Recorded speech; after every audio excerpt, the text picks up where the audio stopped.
Bacaan Injil pada hari ini berbicara tentang mengucap syukur. Bagaimana kita mengucap syukur dan mengapa kita perlu mengucap syukur.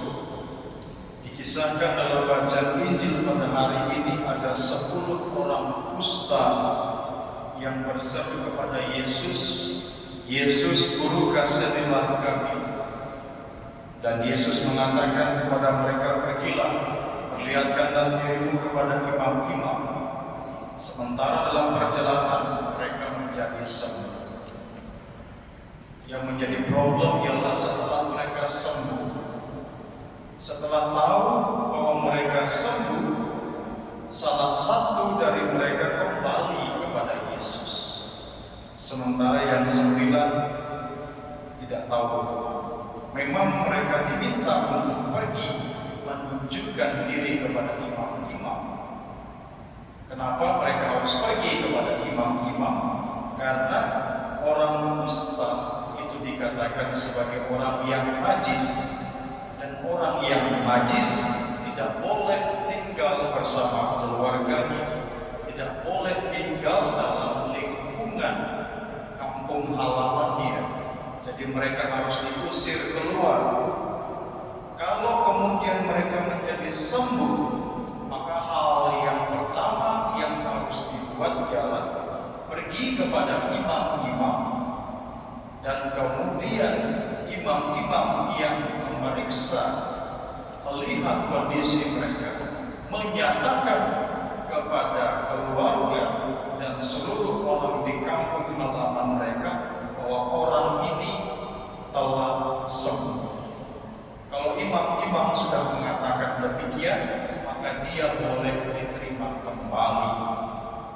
Dan kemudian mereka harus mempersembahkan kurban syukur kepada Allah. Jadi Yesus mengatakan kepada mereka, "Pergilah, perlihatkanlah dirimu kepada imam-imam," dengan tujuan supaya mereka mengikuti tradisi yang sudah mereka buat. Tetapi mereka juga harus menyadari bahwa siapa yang menyembuhkan mereka itu yang paling penting. Jadi saudara-saudara yang terkasih, problemnya di sini bukan berapa orang yang sembuh, tetapi yang menjadi problem di sini ialah berapa orang yang kembali. Maka ketika salah satu orang itu kembali, Yesus bertanya, kata Yesus, "Bukankah ke-10 orang tadi semuanya telah sembuh? Di manakah yang 9 orang itu? Tidak adakah di antara mereka yang kembali untuk memuliakan Allah selain orang asing ini?" Kata-kata itu sungguh penuh makna yang mendalam. Yang sembuh 10, yang kembali 1. Yang Yesus tanya, di mana yang 9? Artinya apa? Yang diselamatkan oleh Tuhan itu banyak, tetapi yang tahu diri dan tahu bersyukur itu sedikit. Yang diselamatkan oleh Tuhan itu banyak, tapi yang tahu diri dan tahu bersyukur itu sedikit. Maka tidak heran kalau Yesus bertanya, di mana yang 9? Kalau yang 9 kembali, 1 tidak, mungkin Yesus tidak bertanya. Karena apa? Yang bersyukur itu banyak, tapi ini sebaliknya, yang bersyukur itu sedikit. Problem yang kedua, siapa yang bersyukur itu? Siapa yang bersyukur tadi? Orang Samaria. Bahkan Yesus mengatakan, tidak adakah yang kembali selain orang asing ini? Orang Samaria dikatakan sebagai orang yang tidak beriman. Orang yang kembali bersyukur kepada Tuhan justru orang yang dikatakan sebagai orang yang tidak beriman. Lalu yang beriman kemana? Kemanakah mereka beriman ketika menerima rahmat yang luar biasa dari Tuhan. Bagi saya, ini adalah teguran untuk kita semua. Bapak Ibu saudara-saudari, apakah Anda beriman? Apakah Anda beriman? Kalau beriman, jangan seperti yang 9 orang. Lebih baik jadi seperti orang Samaria. Mungkin dikatakan tidak mengenal Tuhan, mungkin dikatakan tidak memiliki Tuhan, tetapi ketika menerima rahmat dari Tuhan, dia tahu siapa yang menyelamatkan dirinya.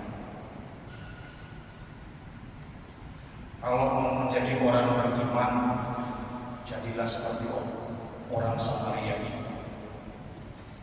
Jangan bangga dengan iman tetapi tidak melakukan apa yang kita imani. Maka saya mengatakan di introduksi tadi, banyak orang itu mengatakan memiliki iman tetapi sesungguhnya tidak punya iman. Ingat baik-baik, kita punya iman bukan untuk dibanggakan, kita punya iman untuk dilaksanakan. Iman yang kita imani, itulah yang menyelamatkan kita. Maka beriman, laksanakan.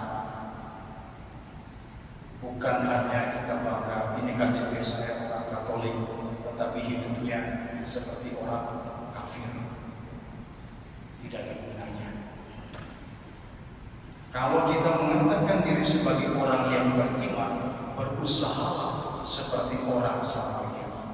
Maka di akhir Injil, Yesus mengatakan kepada orang Samaria ini, berdirilah dan pergilah, imanmu menyelamatkan. Belum pernah ada orang Yahudi atau orang Farisi yang mengatakan kepada orang Samaria, iman menyelamatkan. Tidak ada. Mengapa?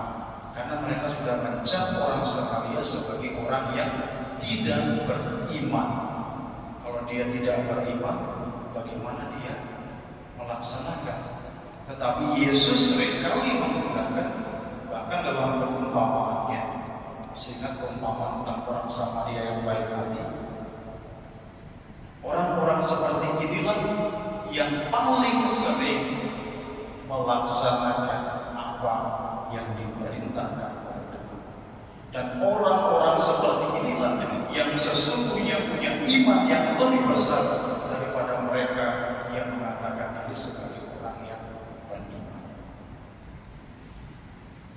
Maka kita bertanya dalam diri kita masing-masing. Bapak Ibu saudara-saudari, Anda itu mau jadi yang seperti yang mana? Yang mau jadi seperti yang 9 atau yang 1? Kita harus ingat bahwa keselamatan itu diberikan kepada kita semua. Semua dari kita memperoleh keselamatan itu, tetapi seringkali yang tahu bersyukur itu hanya 1%. 90%-nya, 99%-nya itu lupa. Nanti kalau sudah anak-anak amnesia benar, bingung. Sekarang lupa sama Tuhan, nanti Tuhan lupa sama kita, kita yang bingung.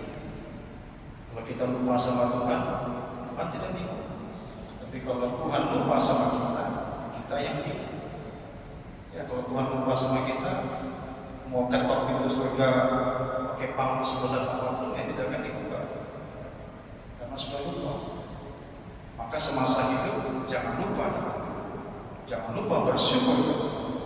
Karena hanya orang yang bersyukur dan beriman, dialah yang memperoleh keselamatan.